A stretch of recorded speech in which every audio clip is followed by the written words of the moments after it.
All right, hello, rockers, rollers, and metal maniacs. It's the Meista from Brews and Tunes. Cheers. I am absolutely thrilled today. I am chatting with a band this is a long time coming. That this band is one. I don't think some of you guys probably haven't seen each other for a while, but of course I'm talking about the band Taz, Maryland heavy metal band back from the late '80s.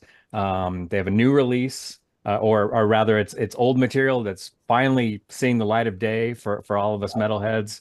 Right here, I've got a copy of it. Taz, a Razor's Edge, killer album.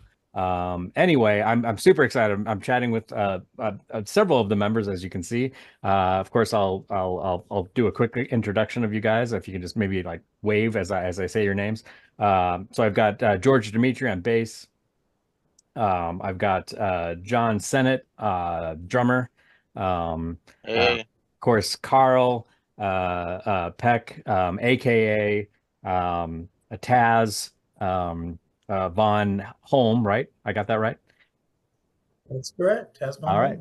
home. Vocalist. And then, of course, Ed Avell on guitars, or Avell, sorry, Ed Avell Oh, on oh, guitars. that's close enough. It's close enough. Thank All you. right, cool. And then I'm probably going to butcher this one. I apologize, Mike. Mike Del Borello. That's it. No All one right, gets it. cool. Also Got on it. drums. Very cool. All right. Well, You got guys, it. thank you so much for joining me today. I'm super excited to chat with you. Thank you for having us. Yeah, So yeah. yeah, So thank great to you. be here. I guess the big question is, why now? Why did it take this long to get this released?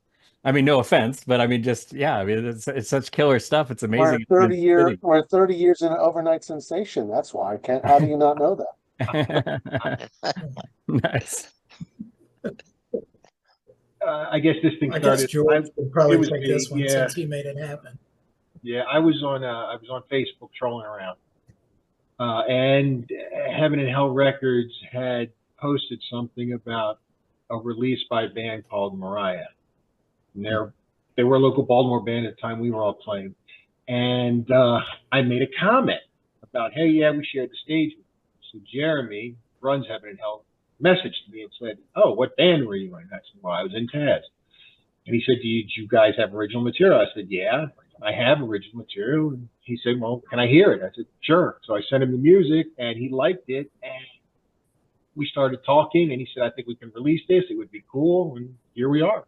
Nice. Basically, just a random comment on Facebook was the genesis for all this. Wow.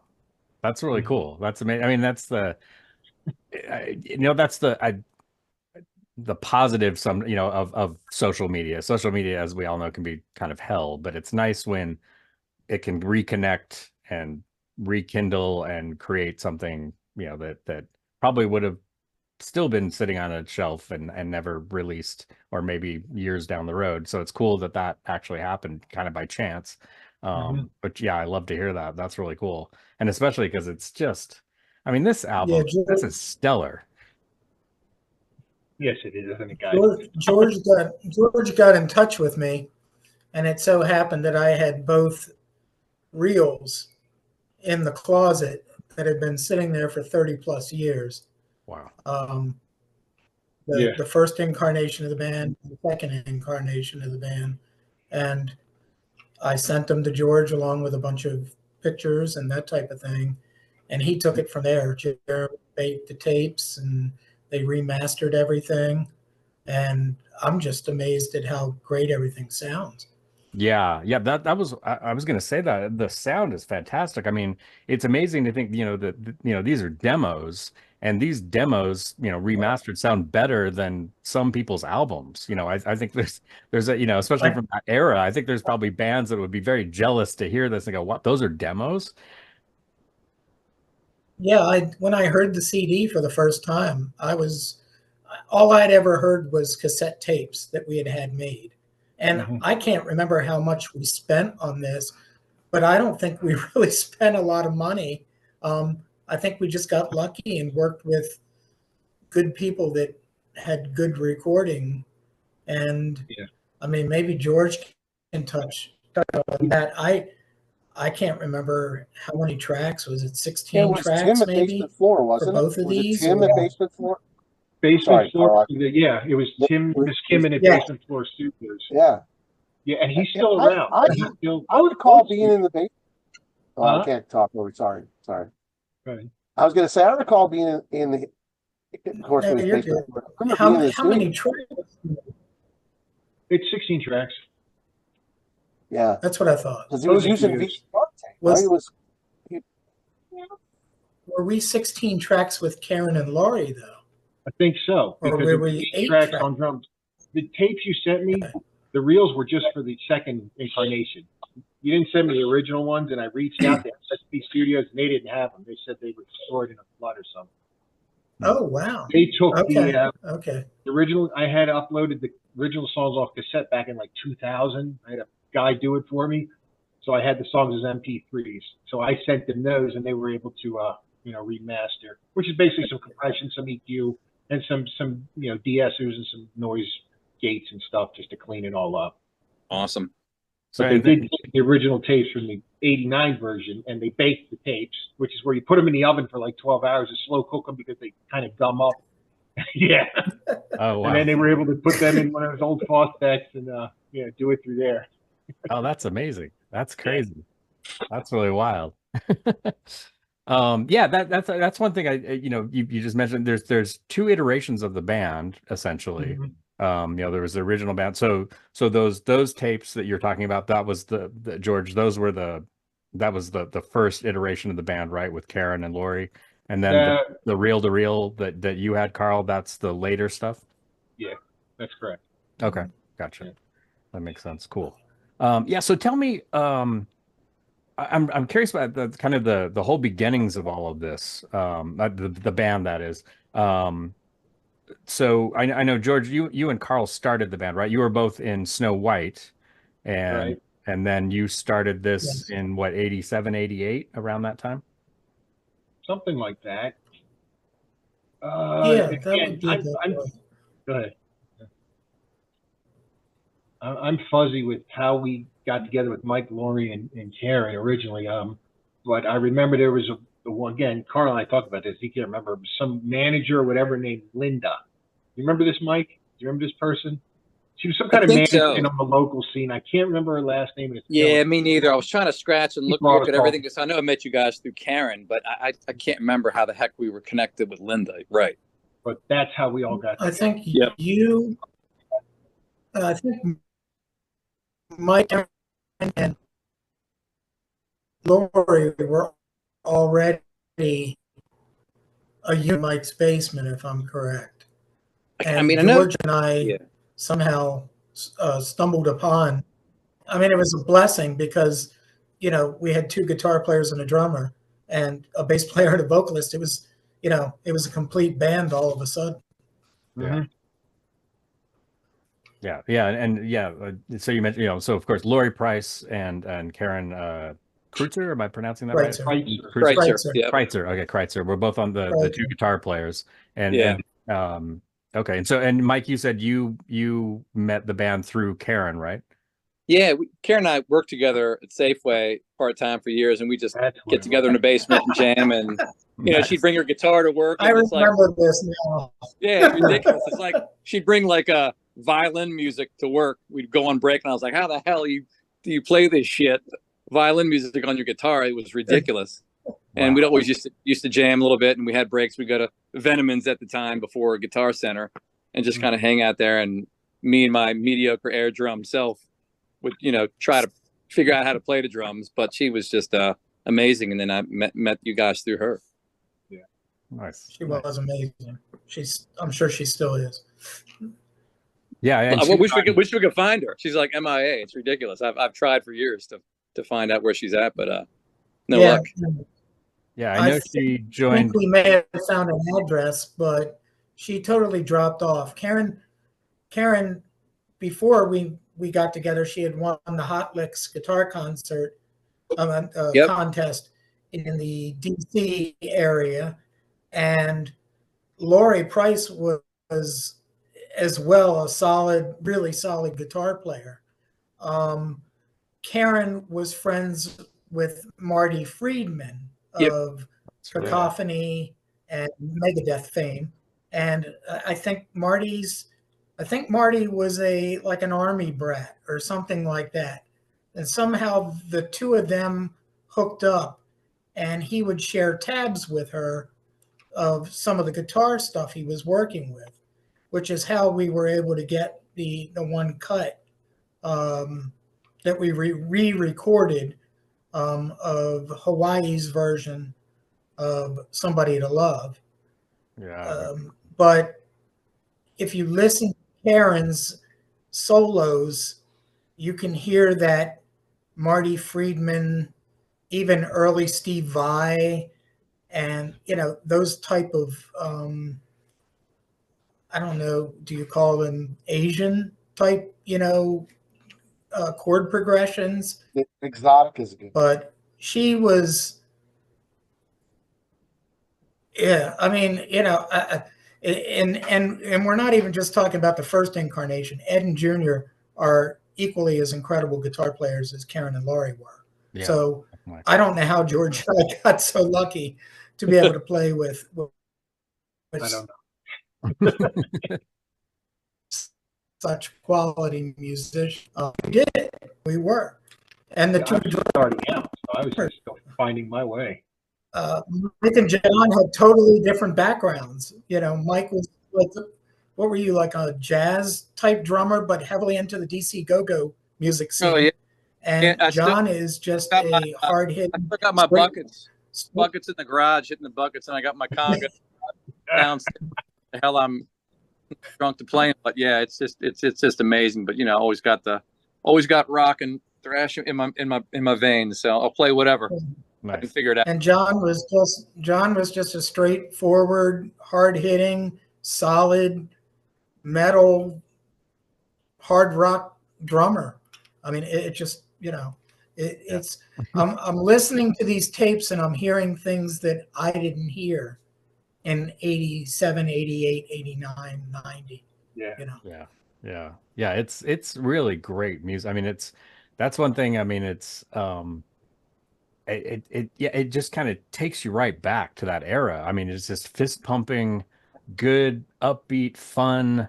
I found myself, once I got the CD, I found myself just, like I was listening to it at work, and I'm just like realized I'm doing this the whole time, and like, oh wait, I gotta actually work. Like, I'm just like, yeah, this is great. Like That's this awesome. is high school. Yeah, it's upbeat, it's amazing. But yeah, the musicianship is incredible. It's great. And that was one of the things that and I listen to lots of different music, and that was one thing that always frustrated me with I don't know what you guys think about this, but the term glam metal or hair metal or whatever it was, and the negative connotations of that, whereas you had just so much talent in these bands. Sure, there was lots of hairspray and big hair, whatever, and tights, who cares? And now it seems funny. Then it wasn't. I mean, that was the fashion. So, but there's just so much raw talent, and it definitely, when you listen to this album, from the first notes, I mean, like as soon as a dream like this starts up, it's like, yeah, this is solid music. This is really cool. Yeah, yeah, I've been really blown away by this. I was really excited to get this CD, and I can't stop listening to it. So I'm curious about I think George, you just mentioned you weren't really exactly sure how you met Laurie and Karen. I think you mentioned that you were, how the band came about originally. But once you guys kind of got together, it seems like, especially with the kind of talent you guys have, did it just kind of click right off? It seems like it's the sound. It sounds like you guys, it's very organic. As a listener, it feels, very organic, and it feels like, yeah, definitely very much a team effort in terms of how the music's presented, at least for my ears. Yeah, I was kind of curious, did you guys just kind of click right away and start performing, start playing shows? George. Are you, George? That's you, George. Yeah, I know. Over to the Greek. Yes, we did. I mean, obviously, it worked. We wrote, we recorded. I know we learned a bunch of covers too. Hmm. No. Yeah, we started with covers. And then Karen would bring things to practice. And that happened in the second incarnation as well. Guitar players would bring riffs and we'd marry them together to form a chorus and a verse. Okay. But Karen would come to the house I was living in Annapolis, and she would sit there and just play and play and play. And I think that's all Karen really ever did other than work, was play her guitar. And she would come up with some riffs and we'd decide whether it was going to be a chorus or a verse. And I sent a message to George earlier. The formula was basically verse, chorus, guitar solo, verse, chorus. And then, that now a few of the songs may stray from that. But with both incarnations of the band, that's pretty much what happened. Karen would put some riffs together. We would figure it out. And then once we had a verse and a chorus, I would write words to those Okay. choruses and verses.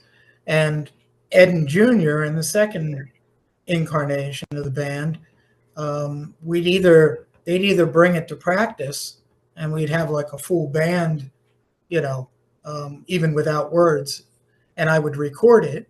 Or I think Streets of Fire, I think Ed just gave me, we just taped his guitar and we married the chorus and the verse together again, and I was able to write words to it.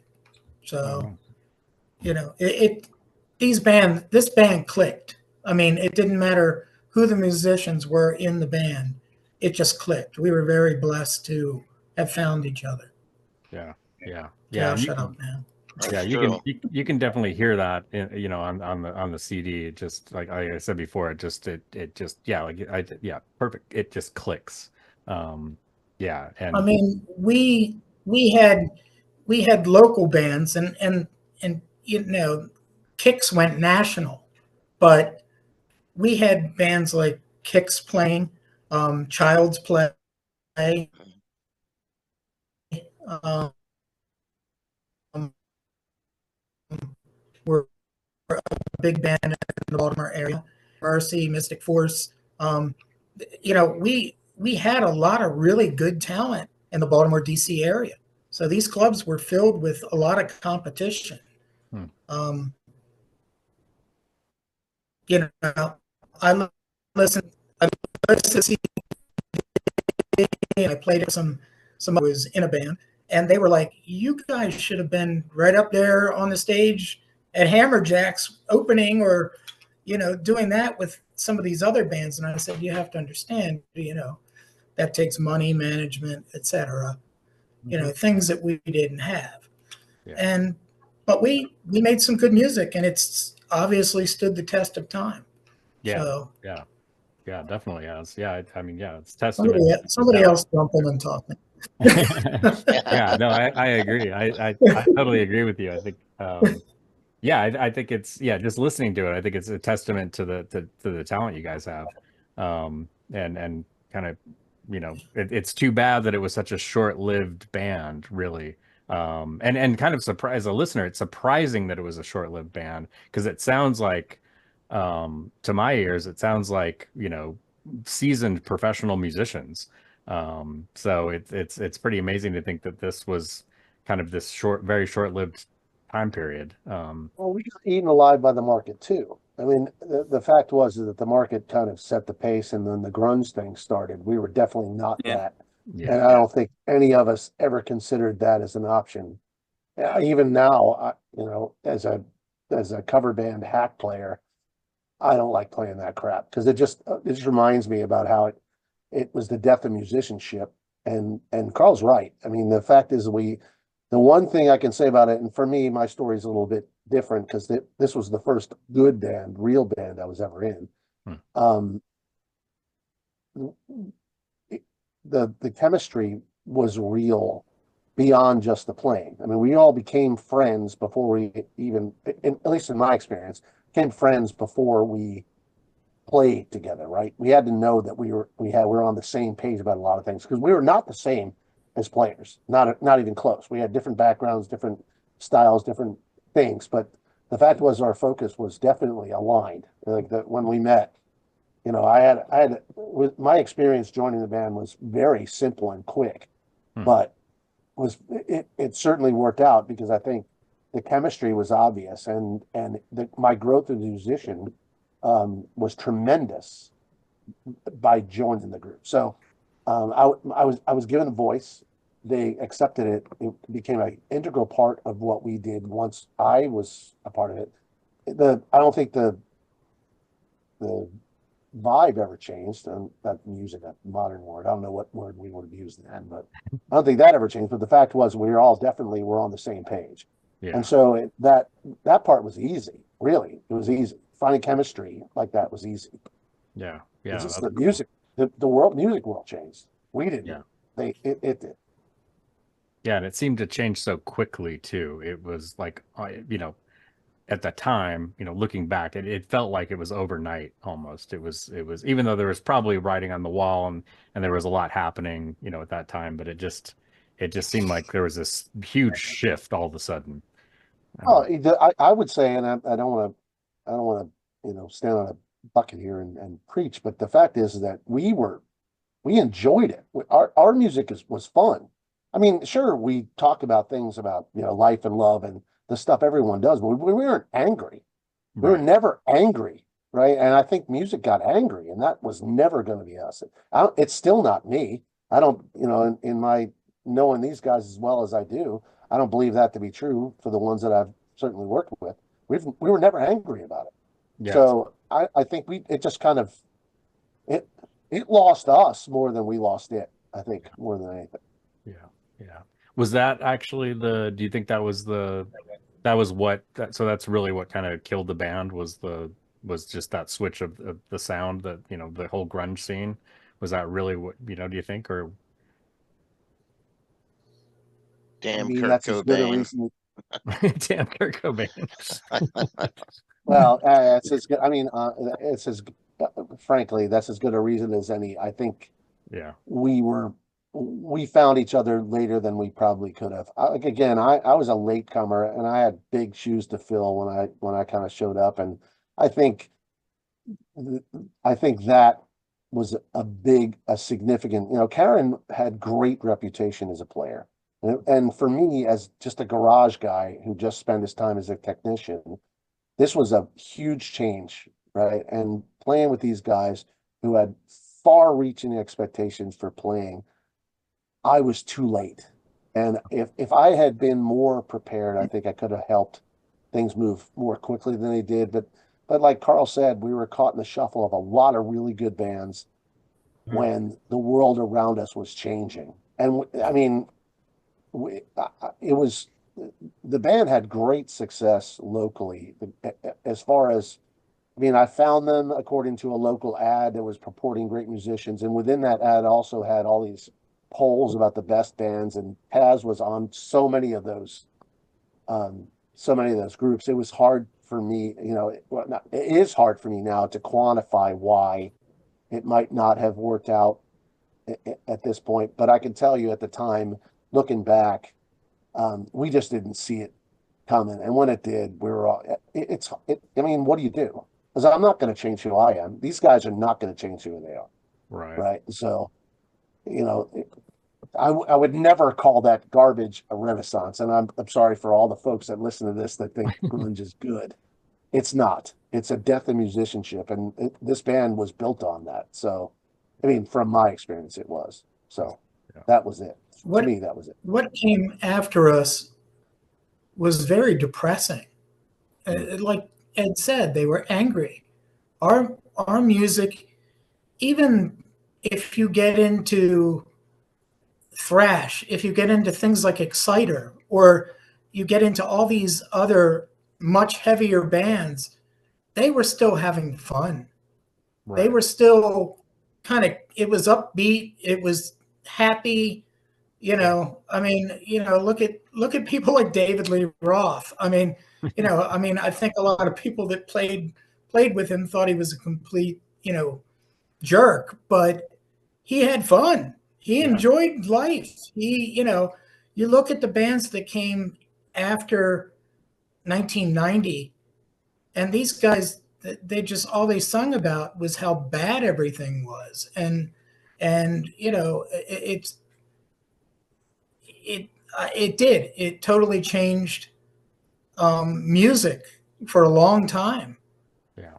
And it even the grunge thing, if you really want to get heavily into it, it started to change rap music into, the happy friendly stuff that, you see with Dougie Fresh and things like that, to all of a sudden, we have Compton on the map, and, talking about how horrible it was growing up.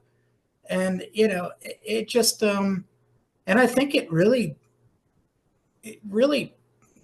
skewed, I don't know if that's the correct word, a whole generation of kids that listen to this stuff. I would say it defeated us, Carl. I'd didn't- say it defeated us. It defeated us because we focused on musicianship and technicality and all these things that were in the minutia. And this stuff now is just like it was loose and angry, and just there was no consideration for musicianship whatsoever. Like the attention you and I paid, or we all paid, I should say, in the studio was not happening anymore. The producers did it, the musicians didn't. Yeah. Yeah. And it was hurtful. It was hurtful. Yeah, it definitely did change. Yeah, the entire climate, the whole atmosphere of music was very different at that time. And I think that's a good point, Ed. I think it still continues to this day, to some degree. But I mean, it's become much more diversified music wise. But yeah, that's an interesting point. It is, and listen. I'm not trying to purport sour grapes here. I mean, the fact is that we had a good run and we had a lot of fun, and I owe a great deal to this group of guys for certain, because I was just a hack garage player that just spent a lot of time as a technician, and if it wasn't for this group, I wouldn't have had the opportunity to really explore and have even the modicum of success I've had. The fact is that I got in it fast and quickly enough, I should say, that I enjoyed it and it made me a much, much better player. But the trouble was this timing, just bad timing. Really, it was bad timing. Because I think if Taz had shown up, I don't know, 2 years earlier when it was still in its burgeoning era, it could have been a completely different band. I might never have even been in it. Honestly, I might never have been in it. But the vibe was still there, the groove was still there, and the whole musicianship thing, if it had happened at a better time, could have been a completely different thing. It could have been. Right. Yeah. That's a good point. Mike, I was curious. So, you were the original drummer. You joined because through Karen, and then and not to put you on the spot or anything, but why did you leave the band? What changed for you? Why did you move on? I don't know. It's funny you asked that. I was texting with or chatting about that with the group, and I can't remember. I mean, it's just like, I was young, naive, and I can't even remember. I don't think it was fighting or whatever. I don't know if we were just going different paths. I'm not sure, because it's not like I ran to another band, because I DJ'd for like a lot of years on and off and did a couple different bands. But I don't know. We were I was going back and forth with Carl with that. And that's like, I don't know if it was just a mixture or whatever, but I'm not sure. But it's like we hear all this now, and it kind of sucks, because to your earlier point, we'd go in the basement and fucking George would start killing it on the bass. Then of course Karen always had a riff, and Lori would come in there, and then Carl would just pull these lyrics out of his ass. I'm like, where are you getting all these? That's where I go. And these songs would just come together. I'm like, what the hell? And John, you can appreciate your bass right next to you, and it's just like you're waiting, and the beat just comes natural. You right there next to George. It was almost like, and it's just so much fun. But your question, I don't even know how the hell. I don't know. I've thought about it, but I don't know how the hell it ended. I don't remember either. Yeah, Is- me and is George this even where- talked about that, and we didn't Nope. even know. Well, I kind of know. What? Tell us, Carl. And I'm gonna be totally honest, and these guys probably will agree. Hit us. I was a little bit of an asshole, honestly, maybe a giant asshole back then, and fortunately, I had a big asshole, and a lot of lyrics came out of it. But I I I I think I ran my mouth maybe one too many times, and the girls might have gotten fed up with it. And I'll be honest, I do have regrets about that. And uh, later on, I have talked to both women, and I mean this was years ago, and they were fine with how things transpired. I mean, Karen went on to be signed and play with Phantom Blue, Right. and um, and then what was it? She had a short run or a song or two with Sin Boy 2. It was her and one of the other girls from Phantom Blue. Yeah. And look at me for So that I too. mean, it, I mean, it things happen for reasons. It's the universe, God, whatever you want to call it. Things happen for reasons. So then the second incarnation, which is, in my opinion, I mean, Ed keeps talking about being a hack garage player, but Ed stepped right in, and his licks are as clean and as good. The solos are amazing. Yeah. Junior as well, Howard Kelly Jr., Junior as we called him. He was a solid, good guitar player. Right. I mean, I wrote songs with both of those guys as well. And if you listen to the original bass playing in the first incarnation, and then you hear what George had done just a year later, it speaks to what Ed was talking about, in that we were all growing exponentially as musicians.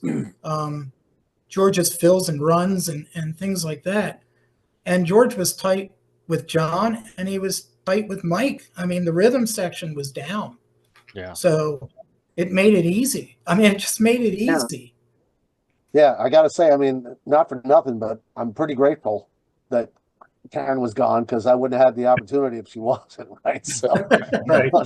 don't be an ass here, but the truth is, I wouldn't have had the shot I had if it wasn't for that. So, Things it's happen changed for the reasons. trajectory of my playing for sure, no doubt, no doubt. But Ed, you were hanging out at the network. Didn't you make friends with somebody that was in one of Yo, those? Zaza. Yeah, Neil Zaza, right? Neil and those guys. Yeah, because we're all into that crazy Michelangelo Nitro sweep picking I mean, I don't mean to say garbage. It's amazing. It's tough playing. Listen, I had a 12-year hiatus from playing. I am not that guy anymore. Right now, I've learned two very important things. Number one, there are amazing great players, and I am not one of them.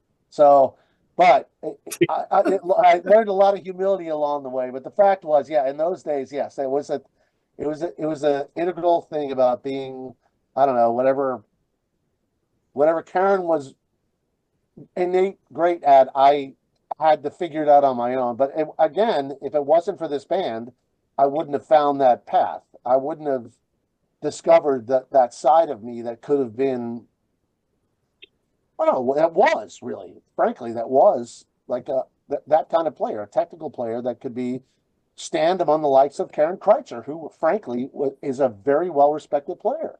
I mean, it was a big shoes to fill on a local level, very big shoes to fill. And I was nervous. I just answered an ad. It was a local ad for a band looking for a guitar player. And I showed up at Carl's house in Indianapolis, and grateful he lived close to me, and my life wasn't quite together at the time, but the fact was, like, I showed up, and it just worked. And that's the thing. I think, again, this whole musicianship thing is interconnected. I don't think I would be the player I am even today if it wasn't for that band. There's no, I don't believe it for a second. There's no way I would be. I think everything that was expected of us as players, everything that we expected of each other, I should say, I think we demanded the most of each other. And that was a lot at the time, with high competition and amazing musicians around us. I think we just had the benefit of good chemistry, good friendship, and whatever word you want to use to explain why we could write, we did. And it was fun. It was fun when music was fun. Yeah, Nice, nice. Absolutely. So Ed, you mentioned that you joined the band because you answered an ad. John, is that true of you as well? I was practicing in a sketchy area of Baltimore, Woodland Avenue. It was literally a warehouse that this doctor owned, and that's how I met JR. Okay. Now, how I met these guys, I think I met George and Carl, but I don't exactly remember if it was from Maryland Musician or what I was from. Carl? Rocks. I think it was Rocks. I think it was Rocks magazine. I think Oh, it might have been. You guys had an ad. You and Junior. had an ad I think paper. Junior. I remember coming Yeah. over and Yeah. the old chant. Hmm. And then I somehow enticed you guys to come down. I think you and Carl had already known each other from before or something, but you guys came down to the house, to Carl's house, your mom's house actually, but over there in Pikesville. Yeah, it was my mother. Yeah. Mhm. I remember meeting Ed because Ed had answered that ad, and he was sitting on the couch at Carl's house in Annapolis. I remember It coming was over. in Eastport, right? That's right. House You Eastport. were That's sitting right. there, you had Different the custom dream guitar, you were just kind of tooling around on it. Still have that guitar, by the way. I still have it.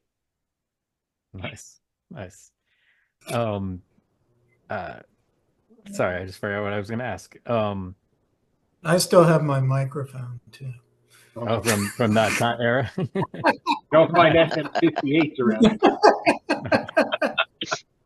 Oh, I remember what I was gonna. So I know, of course, George is in Severed Angel, as well as Timeless Haunt. Are the rest of you still Severed Angel, playing professionally? I'm with Haunt. You like that? Well, before George played with some other really talented Baltimore musicians as well. Hmm. I mean, I don't know if you want to give Glenn a shout out, or Oh yeah, Glenn came. I mean, Ed and I played in a couple of projects after we did the In and Out thing where we wrote, and we also played in Alive and Kicking together, which Glenn was in later on. Well, Glenn Campbell, who was in Temper, and I don't know what else locally. So everybody thought he was the We're a guitar. bunch of we're a bunch of inbred whores, is what we are. Pretty much, it's very incestual. Everybody's played with everybody else. You play on the scene long enough, you're bound to jam or get together with everybody else at some point. Nice. Yeah. So I play. I live in Florida now, and I have had the great fortune. So I met two local bands that are doing very well for themselves. The first one is a band called Gray, who are awesome. They're great friends of mine, and I met them because I showed up at one of their shows back in 2017, and their break music was "Crack the Sky." And I'm like, how the hell do you know who Crack the Sky is down in Florida? so that's how I introduced myself to them. And then there's another band, Nikolov, who just got signed here locally, who I played with on and off a few times. And, again, I'm not the player I was when I knew these guys. I was a much more technical and much bigger asshole than I am now. I'm grateful for the sake of, don't make that face, George. I'm watching you. I see you on camera. The fact is, my most important lesson over time has been humility, and I'll tell you, I have nothing but the most fond memories of our days playing at the Rage and the Yeah. the shit that we've done and all the things we've been through. And again, I would not be the player, even if I'm diminished as I might have once been. I'm a better musician, a better, bandmate. And it all started because of these guys. It would have never happened. I still would have been toiling in somebody's basement, being some crazy. I'm trying to be safe about my words here. Idiotic technician, without the perspective of guys who had a focus about that could point me in a direction that could make me a better musician. So it all started with Taz. My entire career, for good or for bad, started with this band. I was very fortunate to have an opportunity, again, to fill the shoes of somebody that still is. I still regard as just a fantastic player. And to that responsibility wasn't lost on me, and it made me a much better and more well-rounded player. So this band, for better or for worse, whatever our outcome was, for me as a musician, I would not be whatever I am today. I wouldn't be anything if it wasn't for the band. Wow. One for Taz. Nice. Very cool. That's very cool. How about the rest of you guys? John, you're still playing, right? You still play a lot? Yeah, I'm still playing. I am redesigning my drum room, so-called studio. So I try to practice like 3 times a week. Nice. Get my headset on and play whatever. I'm into a lot of other stuff now, like Dream Theater.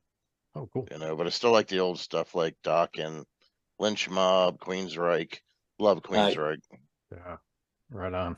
Nice. Yeah. Hopefully looking for a You know band when you soon. put on those headphones that you're the only one that can't hear what everybody else is hearing, right? Yeah. It's no pissing off the neighbors. Yeah. Right. No, I haven't Me too. pissed off the Me neighbors too, yet. brother. Me too. I still got my Marshall crabs. I'm still pissing them off too. I just moved out to the sticks so I don't piss off as many people. Nice. Right on. How about you, Mike? Are you still play? On and off. I mean, I don't have a regular band, but I'll get calls just to jump in a couple of gigs here and there, but not a regular band. But I got tons of equipment in the basement. The kids are always playing, so I kind of, they're in more bands than I am. But I'm still having fun with it. It's good, and it was funny. I was making jokes with the guys on the chat, I don't know, months ago. I was like, if we could figure out how to reopen Wilmer's Park or the Bayou or whatever, and just get us all together. It's just like, there's just no music like this anymore. It would just be great to have a venue like that, everyone come together. Because I remember before Taz, we used to just practice in these fucking, I think, storage units, and all the electricity would go off like in every half hour. Reboot and take a pause just to do it. It was just so much fun. But anyway, lots of good stuff. Nice. Carl, are good. you still? Oh, sorry, I didn't mean to interrupt you, Mike. No, good. Just tons of good memories. So Nice. Carl, are you still singing? Do you still perform? I sing, but I haven't sung with a band in 20 plus years. Oh wow. So I had a young family, and I had my own business for a long time, and having your own business and having a family, it was too much for me. Something had to give. Yeah. So I kind of walked away. Can I still sing? Yes. Do I sing out?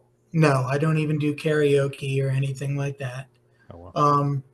In fact, it probably wasn't until I got this CD and I started singing, along with it, that my now wife had even heard me sing. Oh. So I enjoy singing some of these songs to her and making her blush.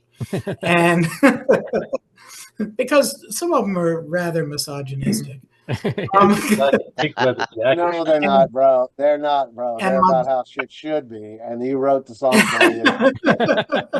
Yeah. No, that's totally untrue. Totally untrue. my Because you were my daughter has listen, if has they're an willing incredible voice. participants, you're not misogynistic. If they're willing participants, you're not misogynistic. Well, okay, I misspoke. My daughter has an incredible voice, and Oh, she cool. is a DJ around here in the Baltimore area. Nice. And she does the karaoke, and she's carrying the family torch. Very So cool. Very I'm cool. gonna let her do that. That's great. That's great. Congratulations, man. Congratulations. That's cool. Yeah, That's really cool. that's really cool. So I have a question for all of you, and we can kind of do like a round robin. Kind of hit. I'll just kind of go by who I see on the screen in the order that I see you on the screen. If you're good with that, I was curious about about your beginnings in music as musicians.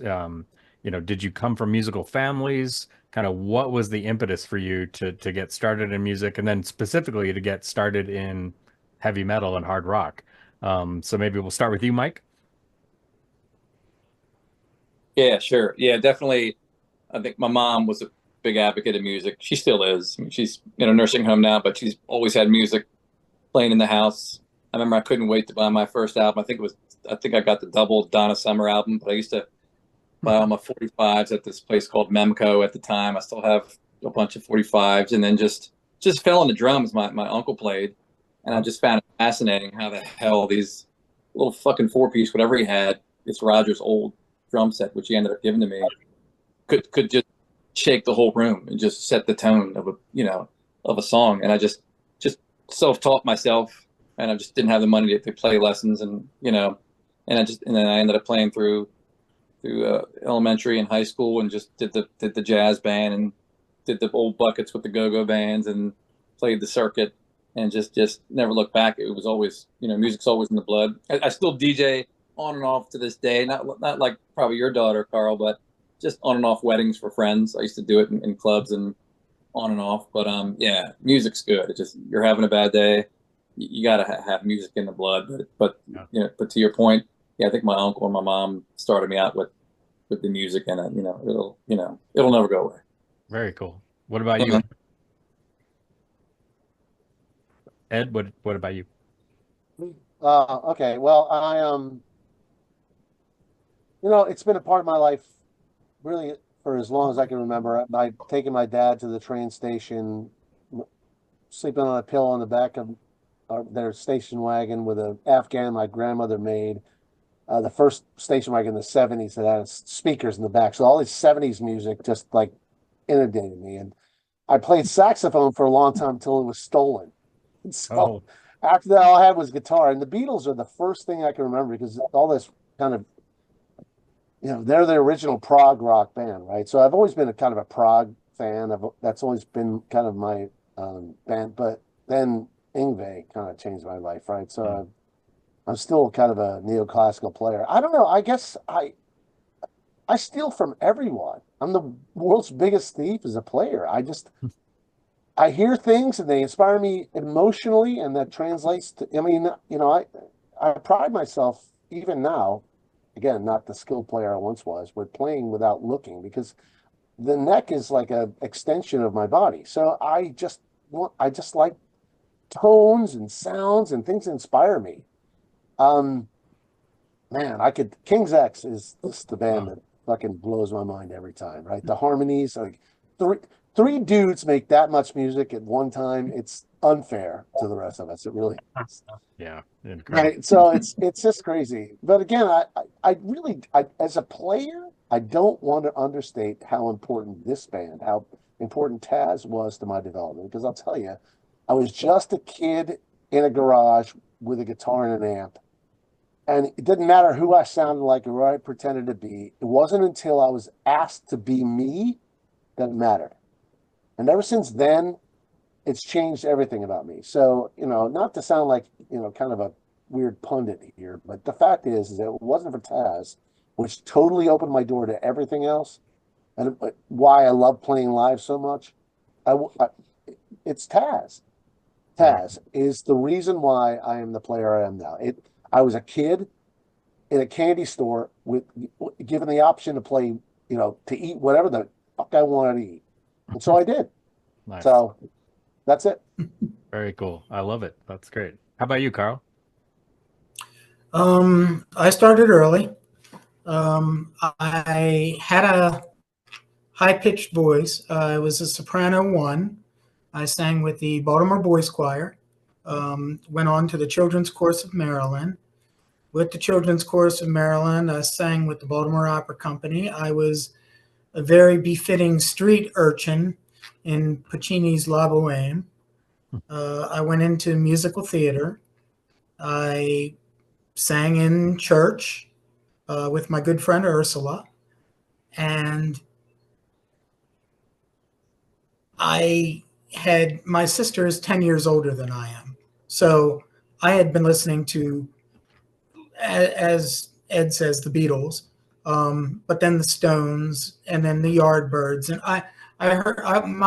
my mind was filled with all these great 60s and 70s bands. I think Boston might have been one of my first real albums. So I went through Boston and Kansas and, all these Styx, bands.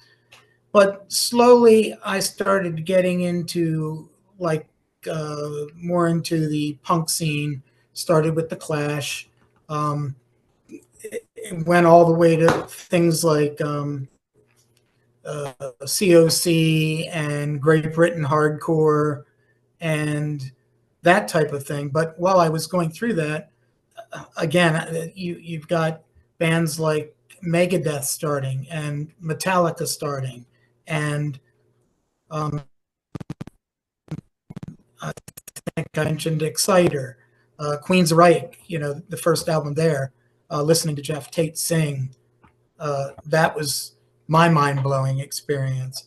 I wish I could sing like Jeff Tate. I was never really believed on the Taz demos. But after hearing the CD, I've realized that that was part of Taz. I listened to all these other great vocalists, but that was our style. The guitar playing, the bass playing, the drumming, and the vocals all coming together was what made us unique. And just the fact that people are really, it doesn't matter that it's 35 years later. The fact that you and others are really enjoying this and that there's a buzz about this, it's very satisfying. Nice. It was very easy to write music with Karen. It was very easy to write music with Junior, and it was very easy to write music with Ed. And you can hear a definite mix of different styles. Yeah. We covered some different styles of music, from fast and edgy to more laid back and hey, here's the party. Somebody's at my front door. but that's basically my Jehovah's Witnesses. I'll invite them into the podcast. Nice. How about you, John? Do you have a pet bear? Because if you have a pet bear, let them answer the door. I think it's a pizza man, probably. I started out when I was like 3 years old on a Quaker oat box, believe it or not. Right on. Then as I graduated to like first grade, got my first Blue Sparkle drum set. It was an old Montgomery Ward set that my parents had bought me. And I had a pretty big room at the time. So I was jamming to like Steve Miller, Cheap Trick or whatever. But Steve Miller, probably mainly in a band called New Orleans. Oh, yeah, I remember New Orleans. Yeah, it was a really the still the one. You know Yeah. that song? Yeah. That was a really good tune. I love that song. I love the drums in that song, I should say. And then I started playing in elementary school. Actually had a music teacher named Mr. BG. And I don't know if you're aware of this, but I have no left hand. Oh, I didn't So know that. yeah, this is what I got right here. Okay. So he designed a strap for me Oh, wow. that was had two belt buckles and a stick would slide through another leather part. Wow. And you know, since then I updated it. I mean, to Velcro, and it's awesome. But maybe one day I could show you. But Yeah. you know, started doing that, then started playing with a band called Free Flight. They were a top 40 band, and we played like everywhere. Then I started getting to the hard rock scene, the metal scene, and If that's when anybody I wants found to use the Taz. word disable, if anybody wants to use the word disable with John, never seen that motherfucker play with that shit. Right. That dude's better with it. I'm telling you. I'm Yeah, telling you. thanks, Ed. Yeah, so you know, met Taz, and I guess we played together for almost a year. I would say, wouldn't you say, Ed? Well, yeah, I mean, we played, yeah, the gigs were a year, but we were friends much longer. We had, yeah, we, from, you were, dude, it was a lot of fucking meeting you, brother. It was a lot of Thanks, fun. man. You too. Also, absolutely, brother. We all can get together. We gotta carry it up to from Florida to Maryland. Yeah. That's what we gotta do. Give him a flight up Drag me, here. because it's a lot nicer down here than it is up there with you motherfuckers. That's for Oh, sure. ain't no doubt. Hey, I've been begging my wife to move to Florida, and she said no. You can always come Afraid visit it's because gonna nobody's drop gonna hear off us or out here in the something. fucking sticks anyway. And I still got all my shit, so you guys I are hear always you. welcome. I hear you, brother. That sounds Awesome. good. Oh, very cool. How about you, George? What was the kind of where did it start for you? For me, it started, God. I know the kids in the neighborhood used to listen to heavy metal at the time in the early 80s and whatnot. So I kind of gravitated into music from that. And I actually started playing keyboards a little bit. Hmm. And I don't know why, but I was like, yeah, it'd be neat to play in a band. But it's like, I'm not that good a keyboard player. What's the easy instrument to pick up and do that? Oh, the bass, I guess. So bought that bass back there and started playing. You know, you play along to the radio, try and just learn stuff by ear, figure stuff out, into a little music theory that helped. And I think I answered an ad. So I added, I don't know what paper it was, and that's how I met Carl with the Okay. Snow White thing. And then Had to be Rocks or Maryland, the musician. yeah, it had to be one of those two. They were the staples back in the day. Yeah, penny saver, anything like that. Anyway, The penny saver. yeah, right. Baltimore Sun. All There roads you go. lead to Carl. Yeah. Yeah, he's like freaking Kevin Bacon. Yeah. Hey, he's 2 degrees of Taz. Yeah. He is Taz. Yeah, but true. Much like Ed, I guess Taz was a jumping point for me for my music career, if you will, because it was really the first professional band that I was in that actually wrote stuff and went in the studio and played live and did all the promotional stuff with the pictures and everything else. And I just never stopped. I had lulls here and there, but I've been pretty much playing nonstop since. And now with home recording, with DAWs and whatnot, I sit here and write and record at home all the time. You can see I got a whole cachet of stuff behind me to write with. And yeah, I mean, that's how I did the Severed Angel project. We just dropped in the May 3rd, our second CDs came out. I don't have a copy yet, but it's all done at home on a DAW. And I've met a lot of really cool musicians that way too, online and through social media. So now I write, I record bass, I should say, for a lot of other bands too. I'm doing stuff with Dwayne with Project Resurrect now. So cool. I'm doing bass on that, on his next album. So yeah, I just Taz was like kind of the jumping point for me to really expand the music career out there and going. Yeah, that's what's so cool to hear from all of you is the fact that, I mean, let's admit, I mean, it was a short-lived band, but 35 years later, the impact of that Yeah. it's all touched all of you and continues to do so, which is pretty cool. I mean, just the, this, not just not just a launching pad, but it seems like it's it's you're all still very connected to it, which is cool to hear. And obviously because of the release of the CD, that's gonna bring up some stuff. But so I guess I'd be remiss if I didn't ask this. I think this is the big question for me is because of this. Is there a possibility that you guys would ever do something again? Please say yes. Oh, I would. Absolutely. Same here.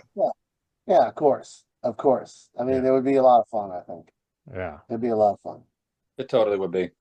Yeah, I would George, do it. George actually has a song I've written called Yeah. Fluffy Cows. Excuse me.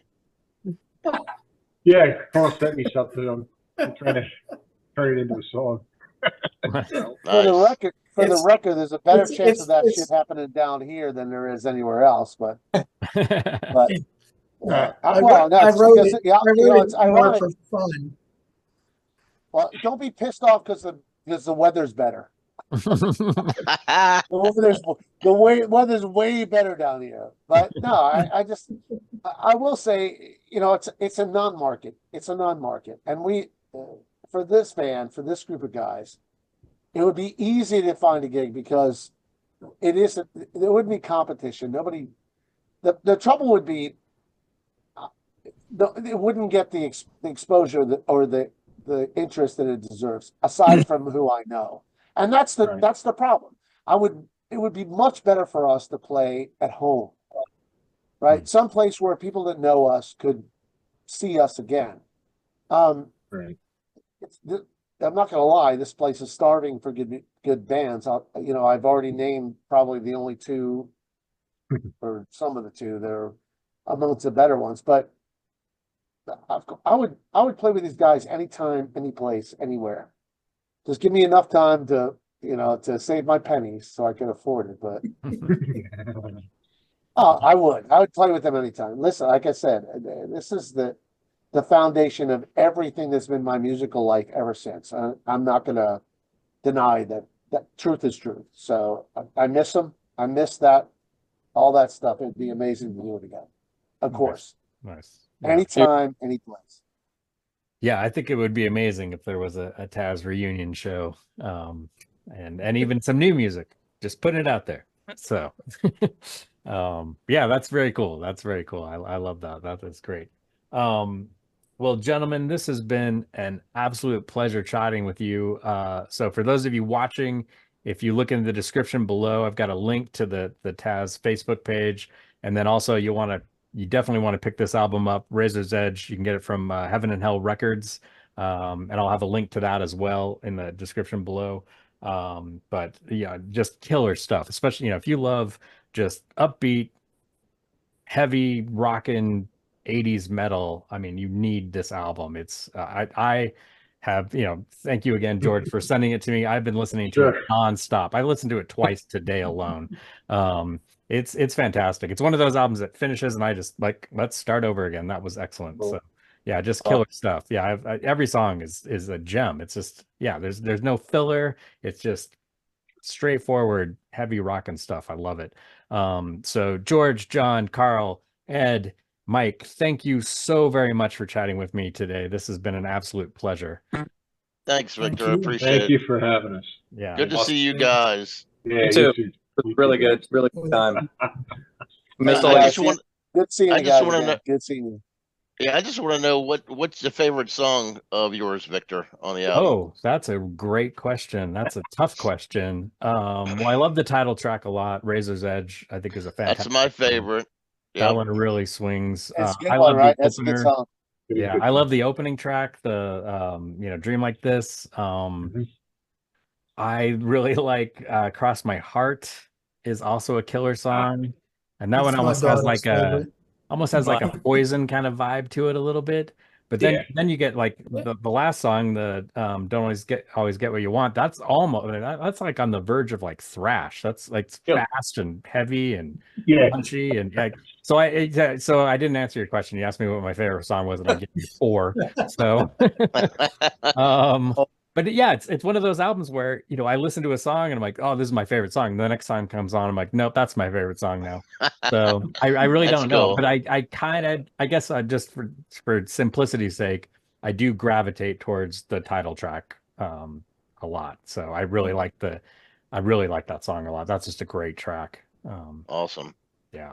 So yeah, again, thanks so much, guys. This has been awesome. Totally. Thank Thanks you, for Victor. Thank you.